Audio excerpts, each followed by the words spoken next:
The latest taxidermy trend is movement. Today, many museums and nature attractions feature wildlife models that move. These robotic replicas look so lifelike that hunters use them as decoys, and game wardens use them as traps to catch poachers in the act. Activated by remote control, the robotic decoy's head turns and its tail wags. More elaborate models have additional moving body parts. The decoy can be set up directly on the ground or installed on a track system, which moves it along as though it's walking. At the factory, they begin by waxing a two-part fiberglass body mold. This one is for a deer. Waxing the mold cavity eases the extraction. Steel reinforcement bars are put in the legs.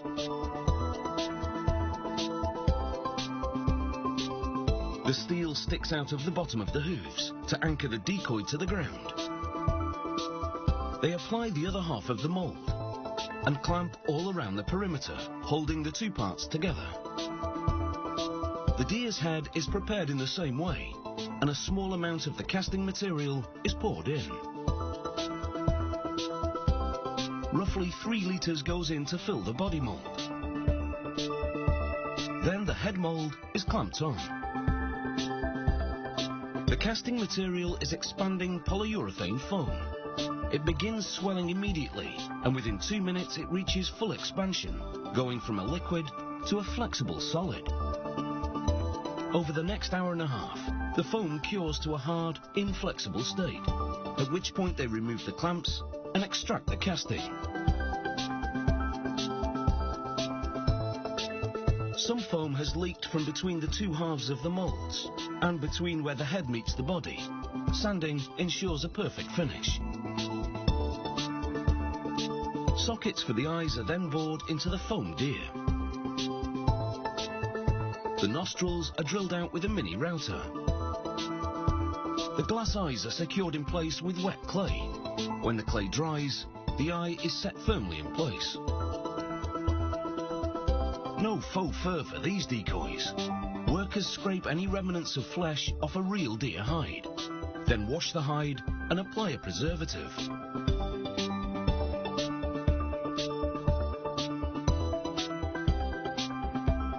The hide is pulled over the foam deer.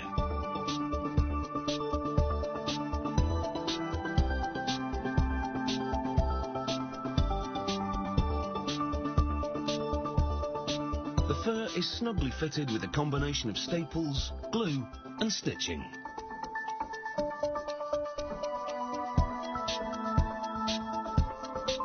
Once the deer is fully dressed, it's put aside for 4 to 6 weeks. This gives the preservative time to penetrate to dry and harden the hide.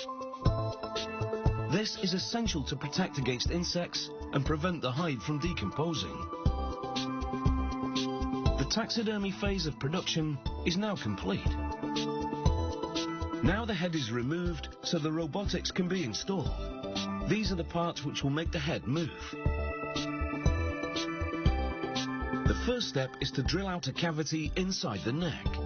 This creates a pocket in which to install the plastic housing which contains the robotic components.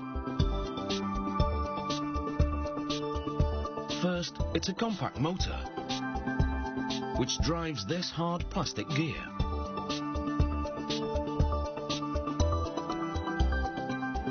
Next in is the receiver for the remote control.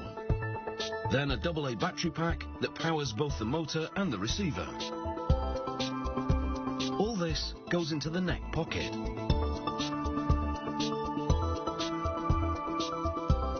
Now they drill out a cavity in the neck of the head mold and insert a gear and shaft.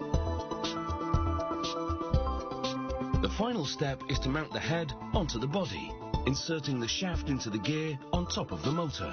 So now when the motor runs, it rotates the gear, which turns the shaft, moving the decoy's head. Each moving body part has the identical mechanics, its receiver corresponding to a dedicated switch on the remote control. The remote can work from up to half a kilometre away and can be programmed to put the decoy through a preset motion routine. So there you have it, robotic hunting decoys, the bare necessities.